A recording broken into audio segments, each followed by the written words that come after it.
ಸ್ವಾಮಿ ಶರಣಂ ಸ್ವಾಮಿ ಎ ಶರಣಮಯ್ಯಪ್ಪ. ನಮ್ಮ ಮಂಡಲ ವ್ರತದ ಇವತ್ತು 7ನೇ ದಿನ. ನಿನ್ನೆ 48 ದಿವಸ ಮಂಡಲ ವ್ರತ ಮಾಡಬೇಕು ಅಂತ ಹೇಳಿದೆ. ಆದರೆ ಇವತ್ತು ಅದರ ಪ್ರಯೋಜನಗಳು, 48 ದಿವಸ ಮಂಡಲ ವ್ರತ ಮಾಡೋದ್ರಿಂದ ಏನು ಪ್ರಯೋಜನಗಳು ಅಂದರೆ ಆಧ್ಯಾತ್ಮಿಕ ಮತ್ತು ಮಾನಸಿಕ ದೈಹಿಕ ಆರೋಗ್ಯವಾಗಿ ಹಲವಾರು ಪ್ರಯೋಜನಗಳಿವೆ. ಅಂದರೆ ನಮ್ಮ ಹಿಂದೂ ಮತ್ತು ಯೋಗ ಸಂಪ್ರದಾಯ ಪ್ರಕಾರ ಒಂದು ಸಂಪೂರ್ಣ ಶಕ್ತಿ ಚಕ್ರ ಮತ್ತು ಅಂದರೆ ಎನರ್ಜಿ ಸೈಕಲಿಂಗ್ ಪ್ರತಿನಿಧಿಸುತ್ತದೆ.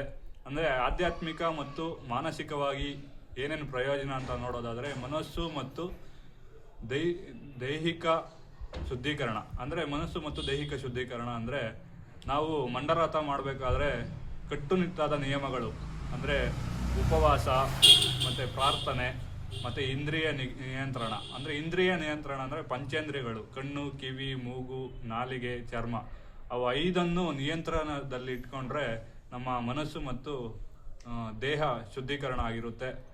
ಮತ್ತು ಆ ಶುದ್ಧೀಕರಣ ಆಗಿದ ಸಮಯದಲ್ಲಿ ನಮ್ಮ ದೈವಿಕ ಸಂಪರ್ಕಕ್ಕೆ ಸಹಾಯವಾಗುತ್ತದೆ, ಅಂದರೆ ದೇವರ ಸಂಪರ್ಕಕ್ಕೆ ಸಹಾಯವಾಗುತ್ತದೆ. ನೆಕ್ಸ್ಟು ಇನ್ನೂ ಪ್ರಯೋಜನಗಳಿವೆ, ನೆಕ್ಸ್ಟ್ ವಿಡಿಯೋದಲ್ಲಿ ತಿಳಿಸ್ಕೊಡ್ತೀನಿ. ಸ್ವಾಮಿ ಶರಣಂ ಸ್ವಾಮಿ ಎ ಶರಣಮಯ್ಯಪ್ಪ.